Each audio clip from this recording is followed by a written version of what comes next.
Hello दोस्तों, WhatsApp. मैंने गोट के पहले ही 2 वीडियो बना चुका हूँ और दोनों में मैंने बहुत ही विस्तार से आपको समझाया है, लेकिन उन 2 वीडियो में गोट का प्रयोग पूरा नहीं हो सका। गोट बोलचाल की भाषा में, लिखित भाषा में बहुत ज़्यादा इम्पोर्टेंट है, समझो कि रीड की आइडिया। इसके बिना आप बोलचाल की पूरा कन्वर्सेशन नहीं कर सकते हैं। तो दोस्तों, इसलिए आपसे निवेदन है कि मेरे जो गोट की रील बना रहा हूँ, इस सारी को जो वीडियो बना रहा हूँ, इस सारी को अच्छी तरह से देखें, समझें। ये बहुत ज़्यादा इम्पोर्टेंट है और महत्वपूर्ण है। समझो कि ये रीढ़ की हड्डी है। ग्रामर के बिना जो होना, सारी बोलचाल, लिखित भाषा, सब कुछ यूजलेस है। तो इसलिए प्लीज़ ज़रा ध्यान दें और अच्छी तरह से समझें, अटेंटिव रहें। मैं आपको विस्तार से इंग्लिश ग्रामर का, बोलचाल का ज्ञान देने वाला हूँ। Thank you. चलो आगे बढ़ते हैं।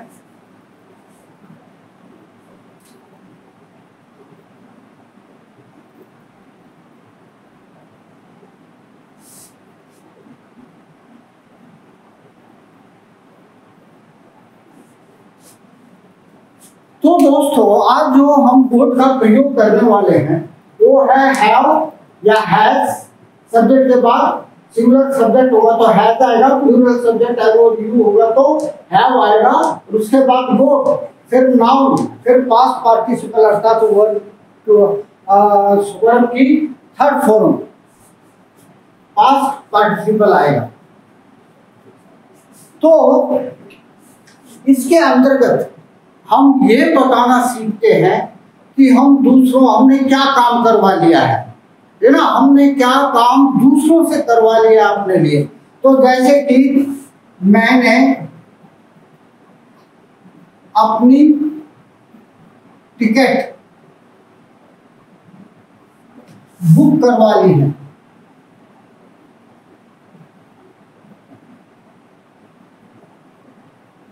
तो अब ये जो है टिकट बुक करी है, मैंने नहीं बुक करी है, मैंने किसी दूसरे से कहते ये टिकट बुक करवाई है, तब हम गोट का प्रयोग करते हैं। कैसे करेंगे? आई, मैंने है तो सब्जेक्ट क्या आएगा? आई के साथ क्या आएगा? हैव। I have got. क्या गोट किया? अपनी टिकटें, my tickets. I have got my tickets. मैंने अपनी टिकटें बुक करवा ली है। I have got my tickets booked. ये वर्ब की थर्ड फॉर्म है। I have got my ticket booked.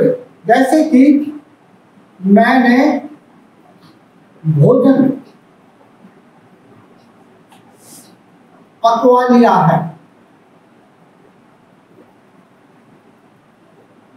अर्थात भोजन मैंने नहीं पकाया है, भोजन मैंने किसी और से पकवाया है। जब किसी और से काम करवाते हैं तो हैव सब्जेक्ट प्लस हैज या हैव गोट प्लस नाउन, जो काम हमने करवाया हो, और वर्ब की थर्ड फॉर्म का प्रयोग होगा। तो इसको कैसे लिखेंगे? आई हैव, अब क्या आएगा? गोट। क्या गोट कर लिया है? भोजन, ये नाउन है। Food, I have got food. पकाने के लिए कुक होता है, कुक की थर्ड फॉर्म। इसका मतलब हो गया मैंने दूसरों से भोजन पकवा लिया है। I have got food. यहाँ पर माई फूड भी लिख सकते हैं, मैंने अपना भोजन पकवा लिया है, तुम अपना जानो। तो I have got food cooked या I have got my food cooked. My food cooked ऐसे भी लिख सकते हैं। जैसे कि मैंने कमरा साफ करवा लिया है।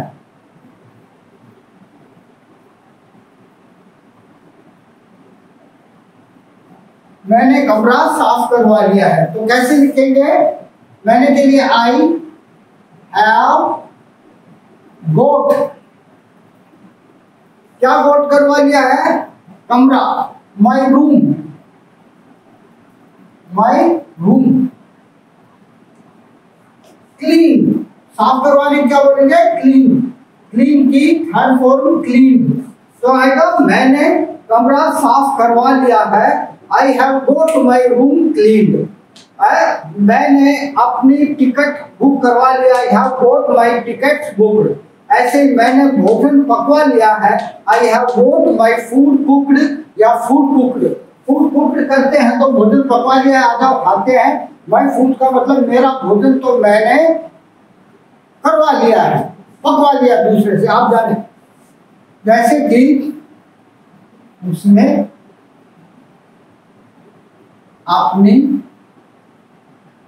अपनी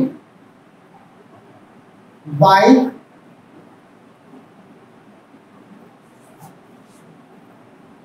ठीक करवा ली है। उसने अपनी बाइक ठीक करवा ली है। उसने के लिए क्या लिखेंगे? ही। और ही के साथ क्या आएगा? हैज। ही हैज गोट। क्या गोट किया उसने? ही वाले वाक्य में अपना होते ही लगाएंगे। ही का पॉजिटिव हिज बाइक रिपेयर्ड या फिक्स्ड।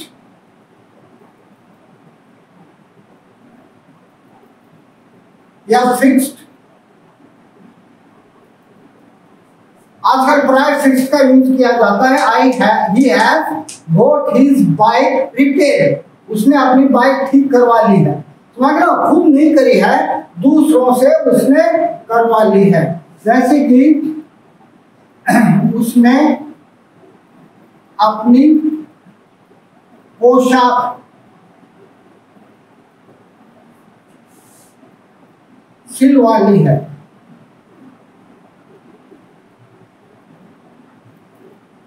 उसने अपनी पोशाक सिलवा ली है। तो अब ये लड़की है तो क्या लगाएंगे? शी। और शी एक क्वेश्चन है तो क्या लगाएंगे? हैज। शी हैज गोट। क्या गोट किया? क्या करवा लिया उसने? अपनी पोशाक, हर ड्रेस। क्या बोलेंगे? Her dress. She has got her dress stitched. STITCHED, है ना? उसने अपनी पोशाक सिलवा ली है। तो she has got her dress stitched। जैसे कि उसने अपनी कार धुलवा ली है।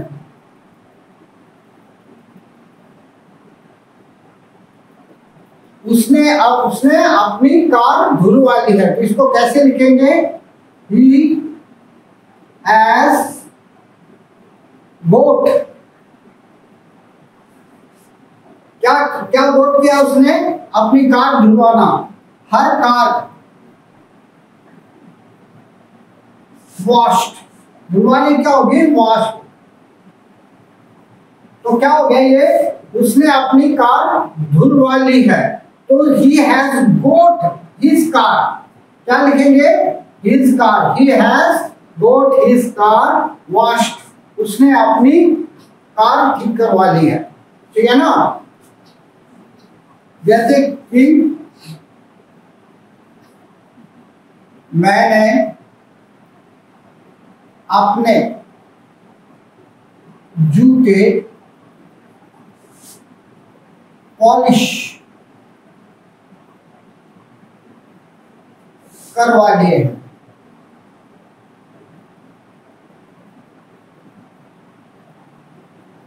तो इसको कैसे लिखेंगे? I have got। क्या लिखेंगे? I have got। क्या got करवा लिया? अपने जूते, my shoes, SHOES। I have got my shoes polished, POLISHED। I have got my shoes polished। मैंने अपने शूज पॉलिश करवा लिए हैं। तो मेरे ख्याल में आपको अच्छी तरह समझ में आया होगा, जब हम दूसरों से कुछ कार्य करवाते हैं अपने लिए, तो सब्जेक्ट प्लस हैव या has both plus noun plus verb की थर्ड फॉर्म आएगी। बड़ा ही इजी कंस्ट्रक्शन है और बहुत ही यूजफुल है। इसको आप मिस ना करें, अध्ययन करें, सीखें, बार बार देखें, क्योंकि इंग्लिश अच्छी है तो सब कुछ अच्छा है। जमाना इंग्लिश का आ गया है, इंग्लिश के बिना कुछ भी नहीं। आप टाइप करेंगे, आप कंप्यूटर सीखेंगे, आप लेटर लिखेंगे, किसी ऑफिस में इंटरव्यू देंगे या किसी दूसरे स्टेट या दूसरे कंट्री वाले से बात करेंगे, भाई आपको इंग्लिश की जरूरत पड़ेगी पड़ेगी। इसलिए आप इंग्लिश के ऊपर ध्यान दें और अच्छी तरह से पढ़ें। अगला है हैविंग बोथ प्लस नाउन। फिर इसका प्रयोग करेंगे, हैविंग बोथ प्लस नाउन। जैसे कि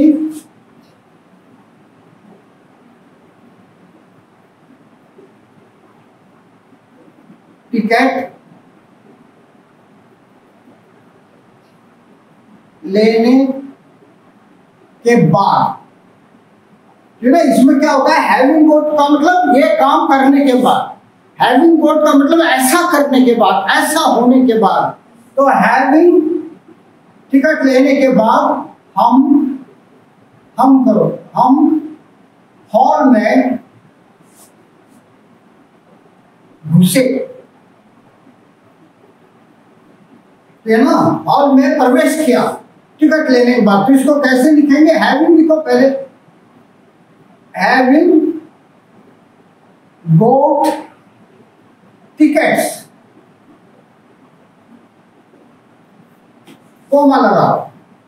घुसने के लिए, प्रवेश करने के लिए सब्जेक्ट है वी, तो एंटर्ड, ENTERED,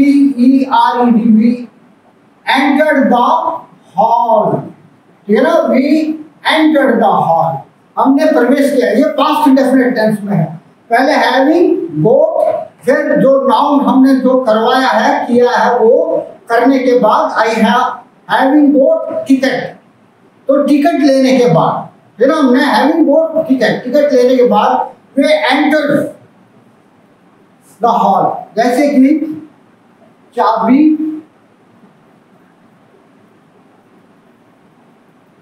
लेने के बाद मैंने कार स्टार्ट की।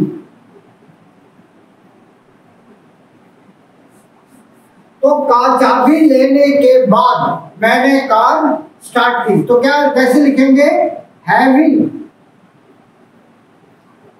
बोथ, क्या लिखेंगे, हैविंग बोथ द की, चाबी को क्या बोलेंगे, की, having both the key. I started the car, I started, ये पास्ट इंडेफिनिट टेंस है, आई स्टार्टेड द कार। तो भूतकाल की किसी भी एक बात को बताने के लिए हम पास्ट इंडेफिनिट टेंस का प्रयोग करते हैं। तो यहाँ पर चाबी ली और भाई मैंने गाड़ी स्टार्ट कर दी, उसको ऐसे ही बोल सकते हैं, चाबी ली और गाड़ी स्टार्ट कर दी, ठीक है ना। तो ये कंस्ट्रक्शन है, आपको बहुत ही इंपॉर्टेंट है, बड़ी ही लाभदायक है, इसको ध्यान से पढ़ें। और एक काम और करें भाई, मेरे चैनल को लाइक करें, सब्सक्राइब करें और शेयर करें, ये ना भूलें। ये आपसे रिक्वेस्ट है, कोई आदेश नहीं है, है ना। जैसे कि समाचार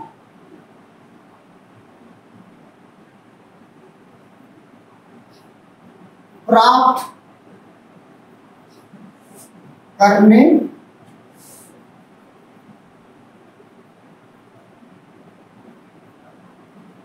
के बाद उन्हें सदमा लगा।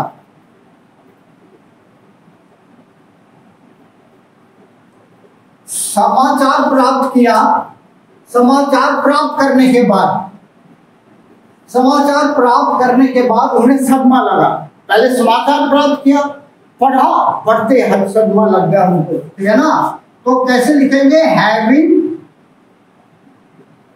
गोट द न्यूज, समाचार को क्या बोलेंगे, न्यूज।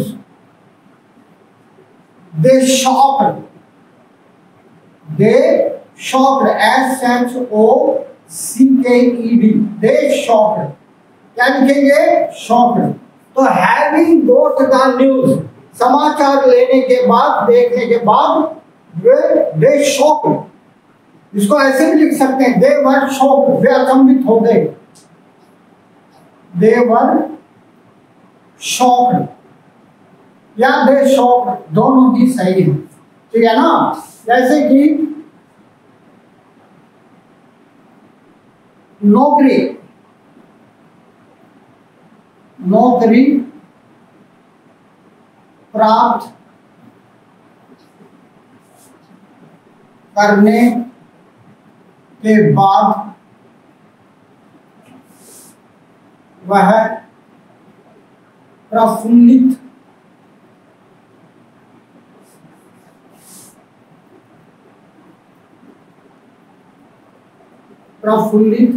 था या प्रफुल्लित हुआ। तो नौकरी प्राप्त है, जॉब प्राप्त करना भी लिख सकते हो, जॉब प्राप्त करने के बाद, ठीक है ना। तो कैसे लिखेंगे, having got the, having got the job, ठीक है, having got the job he was thrilled, THRILLED, कैसे लिखेंगे, he was thrilled। नौकरी लगने के बाद क्या हुआ, वो बहुत थ्रिल्ड हुआ, ठीक है ना। Having got the job, he was thrilled, नौकरी प्राप्त करने के बाद वह प्रफुल्लित, मीन्स क्या होता है, बिकम वेरी हैप्पी, ठीक है ना। जैसे कि गिफ्ट,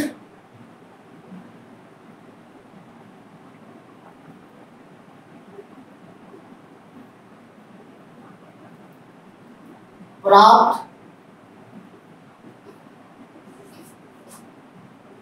करने के बाद वह बहुत खुश हुई।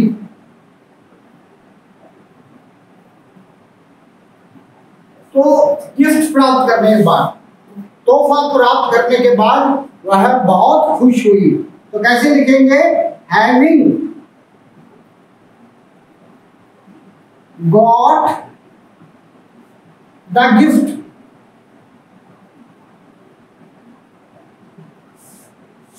Having got the gift,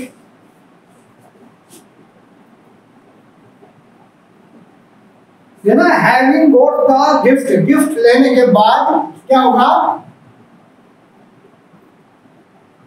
she was delighted, DELIGHTED, delighted, delighted में तो बहुत खुश हुई, है ना, बल्ले बल्ले हो गई उसके। गिफ्ट प्राप्त करने के बाद वह बहुत खुश हुई। Having got the gift, gift मिल गया, अब खुश है, बहुत खुश है। पड़ोसियों भी बताएगी कि बल्लभ ने गिफ्ट दिया।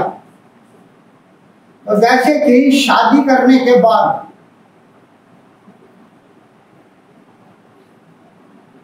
करने के बाद वह बहुत खुश हुई, या ऐसे ही बोल सकते हो, वह फूली ना समाई। तो इसको कैसे बोलेंगे, having got married, having got married, है ना। शादी यहाँ पर क्या आएगा, वर्ब की हैविंग गॉट मैरिड, यहाँ पर थर्ड फॉर्म आएगी, ये दरअसल विशेषण है। तो having got married, she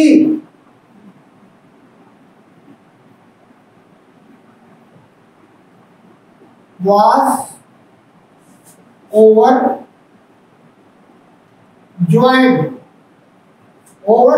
J-O-Y-E-D, overjoyed, fully नहीं समाई। overjoyed मीन्स क्या होता है? fully नहीं समाई। J-O-Y-E-D, overjoyed। तो having got married, she was overjoyed, ठीक है ना। अब मैं आपसे अंत में पूछूंगा, have you got it? आप समझ गए ना? तो मैंने पढ़ाया या सीधा इतना ही बोल सकते हो, got it, समझे? तो जब भी आप फिनिश करते हैं किसी वार्ता को, आप पूछ सकते हैं have you got it? क्या समझ गए भाई? ये सिंपली got it, समझे? इसी के साथ ही मेरा गोट का लेक्चर कंप्लीट हुआ और आपने इसे ध्यान से सुना और समझा, इसके लिए बहुत बहुत धन्यवाद। बाय और लव यू ऑल।